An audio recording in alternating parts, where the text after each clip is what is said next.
దేవుని పరిశుద్ధ నామానికి మహిమ కలుగును గాక. ఈ ప్రత్యేకమైన సమయంలో ఈనాటి దేవుని వాగ్దానాన్ని ధ్యానించుకుందాము.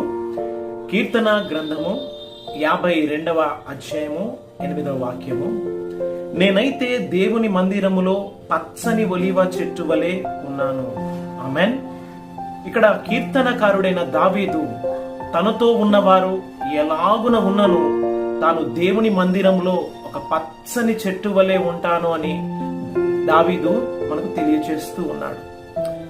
ఈ యొక్క సమయంలో మరి దేవుని వాగ్దానాన్ని వింటున్న నీవు ప్రభు నీతో మాట్లాడుతూ ఉండగా మరి నీ హృదయం అనే దేవాలయములోనికి ప్రభువుని ఆహ్వానించినట్లయితే మరి ప్రభు మరి నీకున్న శ్రమలను, ఇరుకులను, ఇబ్బందులను ప్రభు తీసివేసి నిన్ను పచ్చగా ఫలభరితంగా ప్రభు ఆశీర్వదించునుగాక.